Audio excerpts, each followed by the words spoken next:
आप सभी को नमस्कार। आज हम क्लास 12th की इंग्लिश कंपलसरी की फ्लेमिंगो बुक के चैप्टर 6 की स्टडी करेंगे। इस चैप्टर का नाम पोइट्स एंड पेनकेक्स है। इसके हम महत्वपूर्ण प्रश्न और उनके उत्तरों के बारे में चर्चा करते आ रहे हैं। हम आपको ये भी बताते आ रहे हैं कि प्रश्नों का उत्तर किस तरीके से अच्छी भाषा में लिखें जिससे कि आपको अच्छे मार्क्स मिल सकें। तो आप हमारे चैनल नॉलेज वन डायरी पर लगातार बने रहें। चलिए आगे बढ़ते हैं। तो सबसे पहला प्रश्न है कि why was Kothamangalam Subbu considered number 2 so popular in Gemini Studios. Kothamangalam Subbu Gemini studio में नंबर 2 क्यों समझा जाता था। इस प्रश्न को दूसरे तरीके से भी लिखा गया है कि describe the role of Subbu in Gemini studios. Gemini studio में सुब्बू की भूमिका का वर्णन करिए। इसका उत्तर है कि strict hierarchy was maintained in the makeup department of Gemini studios. Kotmangalam Subbu was considered number 2 in Gemini Studios because he was a highly talented person. He had a multifaceted personality. He was next to his boss. Gemini Studio के makeup department में एक बहुत ही अच्छे तरीके से नियमों का पालन किया जाता था। कोटमंगलम सुब्बू को जेमिनी स्टूडियो में 2 नंबर का आदमी इसलिए माना जाता था, मतलब पद में 2 नंबर इसलिए मानते थे, सर्वोच्च इसलिए मानते थे कि वह बहुत ही गुण वाला व्यक्ति था। उसमें बहुत सारे गुण थे और वह अपने बॉस से जस्ट आगे था। Subbu was the most suitable man for making film. He was able to suggest a number of ways for shooting a scene. When the producer would say that he did not know how to shoot a scene, Subbu would come out with 4 ways. If the producer had many doubts, he would come out with more methods. Subbu जो था वो film बनाने के लिए सबसे उपयुक्त व्यक्ति था। वह किसी भी सीन को शूट करने के बहुत से तरीके बता सकता था। जब उसका प्रोड्यूसर जो था वो आता और ये कहता कि वह किस सीन को कैसे बनाए, तो सुब्बू जो था वो कई रास्ते 4 तरीके लेकर के उसके पास आता। अगर जो प्रोड्यूसर था उसको कोई संदेह होता तो वो और कोई तरीके उसको बताता। Film making was very easy for Subbu. He gave direction and definition to Gemini studios during its golden years. Also he was a successful actor. He never aspired to lead roles. He always performed better than the main players. So he was very popular there. Film बनाना सुब्बू के लिए बहुत सफल था। वह Gemini studio को निर्देशन और उसको एक अच्छे तरीके से परिभाषित किया जब यह अपने स्वर्णिम काल में था। वह एक सफलतम अभिनेता था। वह कभी भी बड़े रोल करने की इच्छा नहीं रखता था। वह हमेशा जो था वो मुख्य पात्रों से ज़्यादा अच्छा काम करता था, इसलिए वह बहुत ज़्यादा पॉपुलर समझा जाता था, लोकप्रिय माना जाता था। इसका अगला प्रश्न है, how does the author describe the incongruity of an English poet addressing the audience at Gemini Studio. Gemini studio में श्रोताओं को संबोधित करने वाले अंग्रेज कवि की विसंगतियों का वर्णन लेखक किस प्रकार करता है। The audience at the Gemini studio did not have any taste for English poetry. It was even more difficult for them to follow the poet with his native accent. Nobody knew anything about the poet. No one knew what he was talking about. All this was incongruous. Gemini studio के जो श्रोता थे वो अंग्रेजी कविता के बारे में कोई ज़्यादा रुचि नहीं रखते थे। वह अन्य कवियों जो कवि था उसके जो मूल उच्चारण थे उनको भी नहीं समझ पा रहे थे और कोई भी उस कवि के बारे में नहीं जानता था। कोई भी नहीं जानता था कि वह किसके बारे में कवि कह रहा है और यह सब कुछ एकदम असंगत और विसंगत था। अगला है, What do you understand about the author's literary inclination from the account? पाठ से आप लेखक की साहित्यिक रुचि के बारे में क्या समझते हैं? His literary inclination may be summarized as follows. यह है कि the author loves humor and satire. He opines that prose writing is not cannot be the true pursuit of a genius. A prose writer should be patient, persistent and perseverance. इसकी जो साहित्यिक रुचि है उसके बारे में कहा जा सकता है कि वह जो तार्किकता और जो सटायर जो थे उनको वह पसंद करता था। उसकी ये राय थी कि प्रोज लिखना जो है वो एक बुद्धि का सही तरीके से अनुसरण करना है। प्रोज राइटर जो है वो धैर्यवान और क्षमतावान होना चाहिए।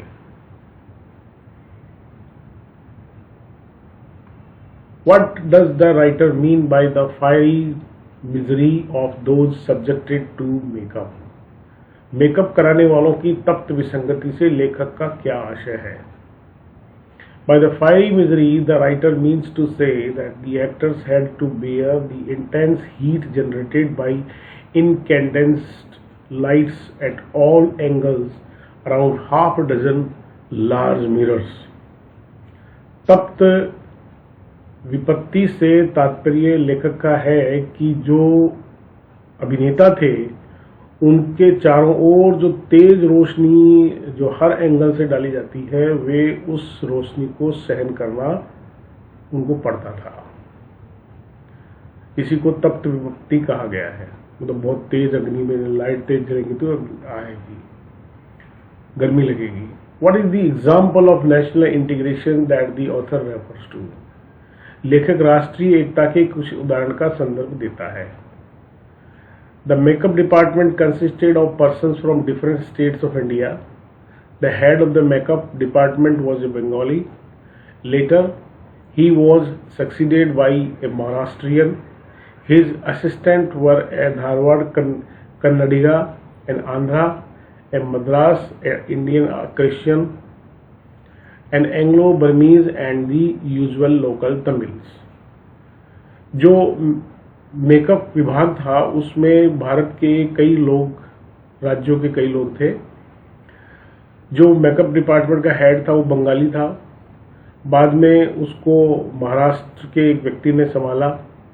उसके जो सहायक थे वो धारवाड़ कर्नाटका के थे जो कि एक आंध्र का था, और एक वहाँ पर मद्रास भारतीय ईसाई था, और एंग्लो बर्मीज थे, और कई तमिल लोग थे जो वहाँ पर काम करते थे। इसलिए वह एक छोटा भारत वहाँ पर था। What work did the office boy do in the Gemini studios? Why did he join the studios? Why was he disappointed? Office boy Gemini studio में क्या काम करता था? उसने स्टूडियो में काम क्यों शुरू किया और वह निराश क्यों था? In the Gemini studios, the office boy did makeup of the actors who played the crowd, but he wasn't exactly a boy. He was then 40 years old. He joined the Gemini studio years ago in the hope of becoming a star actor or a top screenwriter, director or lyric writer. He was a bit of a poet. He was a highly educated man. He thought he was not meant for doing makeup. Gemini studio में जो office boy था वह उसने बहुत सारे जो actors थे उनका काम उसने देखा था, भीड़ के रूप में था। वह वास्तव में एक लड़का नहीं था बल्कि 40 साल का आदमी था। वह जेमिनी स्टूडियो में इस उम्मीद से काम कर रहा था कि वह एक बड़ा स्टार बनेगा या कोई स्क्रीन राइटर बन जाएगा या लिरिक राइटर बन जाएगा। वह एक प्रकार का कवि भी था। वह बहुत ही उच्च शिक्षित था। उसने कभी भी मेकअप करने के बारे में नहीं सोचा था। Subbu, the number two at Gemini Studios, did not have anything better than the makeup boys. So he was frustrated at being neglected. He was convinced that all his woes, ignominy, and neglect was due to Subbu. The office boy was disappointed at the fact that Subbu was considered better just because he was a Brahmin. He always felt that he did not got what he deserved because of Subbu only. Subbu जो कि number 2 पर था Gemini studio में, वह उससे कभी भी अच्छा काम नहीं कर सकता था। वह बहुत ही हताश और फ्रस्ट्रेट रहता था कि उसको कभी ध्यान नहीं दिया जाता है, परंतु उसे ये विश्वास था कि उसकी जो दुख है, उसकी जो परेशानियां हैं, उनको सुब्बू की वजह से नेग्लेक्ट कर दिया जाता है। वह एक ऑफिस बॉय के रूप में बहुत डिसअपॉइंटेड था और वह इसलिए उसको अच्छा माना जाता था क्योंकि वह एक ब्राह्मण था, परंतु उसने हमेशा ये महसूस किया था कि वह सुब्बू से ज़्यादा अच्छा काम कर सकता था। अगला प्रश्न है कि why did the author appear to be doing nothing at the studios. लेखक स्टूडियो में कुछ भी न करता हुआ प्रतीत क्यों होता था? The author had to collect important cuttings from newspapers, so he sat at his desk tearing up newspapers day in and day out. This made the onlookers think that he was doing nothing. जो लेखक था वह सारे दिन अखबारों की महत्वपूर्ण cuttings को काटता रहता था। वह अपनी डेस्क के ऊपर बैठ करके पूरे दिन अखबारों को चीरता फाड़ता रहता था और जब कोई उसे देखता तो ऐसा लगता था कि वह कुछ नहीं कर रहा था। Why was the office boy frustrated? Who did he show his anger on? Office boy कुंठित क्यों था? वह किसके प्रति गुस्सा व्यक्त करता था? The office boy was frustrated because he felt Subbu was responsible for depriving him of his dues. He had had more formal education and even more encouraging opening in films than Subbu.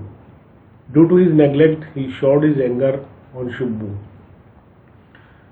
वह office boy जो था वह बहुत ज़्यादा कुंठित इसलिए था क्योंकि सुब्बू जो था वह उसके लिए जिम्मेदार था। उसने बहुत सी औपचारिक शिक्षाएं प्राप्त की थी और वह किसी भी फिल्म की शुरुआत बड़ी उत्साहवर्धक कर सकता था, परंतु उसे नज़रअंदाज कर दिया जाता था और वह सुब्बू को अपना गुस्सा दिखा दिया करता था। इसी वजह से Why was the moral rearmament army welcomed at the studios? Studio में MRA का स्वागत क्यों किया गया? The moral rearmament army यानी MRA was a kind of a counter movement to international communism. The people in those days were averse to term communism. Studios employees did not like communism. That is why MRA was welcomed at the studios. जो MRA army थी, MRA जो था वो है अंतर्राष्ट्रीय साम्यवाद का एक आंदोलन का एक प्रकार था और जो लोग थे वो कम्युनिज्म के प्रति अनिच्छुक थे। स्टूडियो के जो एम्प्लॉय थे वो कम्युनिज्म यानी साम्यवाद को पसंद नहीं करते थे और इसी प्रकार से MRA का जो था इसलिए उनका स्वागत किया गया था।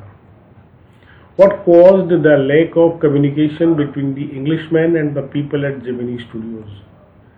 अंग्रेज और जेमिनी स्टूडियो के लोगों के बीच में संचार की कमी के क्या कारण थे? People at Gemini Studios made Tamil films and had no taste for English poetry. Moreover, it was very difficult for them to follow the poet because of his English accent. All this caused the lack of communication between the Englishmen and the people at Gemini Studios. Gemini studio में जो लोग थे वो तमिल फिल्में बनाया करते थे और उनको अंग्रेजी साहित्य की कविता में कोई आनंद नहीं था, कोई रुचि नहीं थी। और अधिक इससे बात क्या थी कि उनके लिए उस अंग्रेज के उच्चारण को समझना बड़ा कठिन था और ये सब कुछ जो था ये संचार की कमी के कारण था जो कि अंग्रेज और जेमिनी स्टूडियो के लोगों के बीच में थी। नेक्स्ट है कि why is the Englishman's visit referred to us to as an unexplained mystery. अंग्रेज की यात्रा को अनसुलझा रहस्य क्यों कहा गया है? The Stephen Spender's visit to Gemini Studio was a big flop. The audience in the studios did not know English. They had not cultivated any taste for English poetry. The visit is referred to as an unexplained mystery as the audience did not follow him.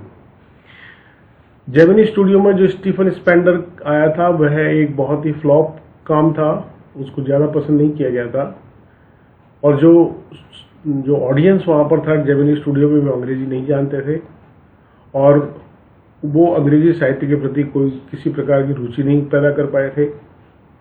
उसका जो वहाँ पर आना था वो एक अनसुलझा रहस्य जो था वो माना गया था क्योंकि श्रोताओं ने उसको पसंद नहीं किया, वो समझ नहीं पाए उसको। Who was the English visitor to the studios? Studio आने वाला अंग्रेज कौन था? Stephen Spender was the English visitor to the studios. He was a poet and an essayist. He was the editor of British periodical The Encounter. Stephen Spender जो था वो वही अंग्रेज था जो कि उस स्टूडियो में आया था। वह एक बहुत बड़ा कवि और निबंधकार था। वह एक ब्रिटिश पीरियोडिकल पत्रिका निकलती थी, पाक्षिक पत्रिका जिसका नाम द एनकाउंटर था, उसका संपादक भी वह था। How did the author discover who the English visitor to the studios was? लेखक को कैसे पता लगा कि स्टूडियो में आने वाला वह अंग्रेज कौन था? The identity of the English visitor who had visited the Gemini Studios remained a mystery for a long time. The author did not know anything about him, but one day he came to know that a British magazine named The Encounter was going to hold a short story contest. जो अंग्रेज आया था Gemini studio में वह बहुत लंबे समय तक एक रहस्य बना रहा। जो लेखक था उसको उसके बारे में कुछ भी पता नहीं था। एक दिन उसे पता लगा कि एक ब्रिटिश पत्रिका है जिसका नाम दी एनकाउंटर था, वह एक छोटी कहानी की प्रतियोगिता करने जा रही है। तब उसे उसके बारे में पता लगा। What does the goad that failed refer to? The goad that failed किस ओर संकेत करती है? The goad that failed is the name of a book in which 6 eminent writers have written 6 separate essays. All the writers have described their journeys into communism and how they got disillusioned of it and returned. ये The Goat That Failed एक पुस्तक थी जिसको 6 लेखकों ने, प्रसिद्ध लेखकों ने इसमें अलग अलग 6 निबंध लिखे थे और सारे लेखकों ने साम्यवाद की अपनी यात्रा को बताया था कि किस प्रकार से वे भ्रमित हो गए थे और वो फिर वापस कैसे आए। What was Pancake and why did the Gemini Studio buy it in truckloads? Pancake क्या था और Gemini Studio इसे बड़ी मात्रा में क्यों खरीदता था? Pancakes was the brand name of the makeup material. As it was used in large quantity, Gemini Studios bought it in trucks. Pancake जो था वो मेकअप का सामान था, एक ब्रांड नेम था और उसे बहुत अधिक मात्रा में जेमिनी स्टूडियो में इस्तेमाल किया जाता था, इसलिए ट्रक भर भर के ये आया करते थे। Thanks for your time. Keep watching the channel knowledge one diary. Have nice learning. आप हमारे और पाठों को इसी प्रकार से प्रश्न याद करने के लिए हमारे पाठों को देखते रहे, हमारे वीडियोस को देखते रहे। Thank you.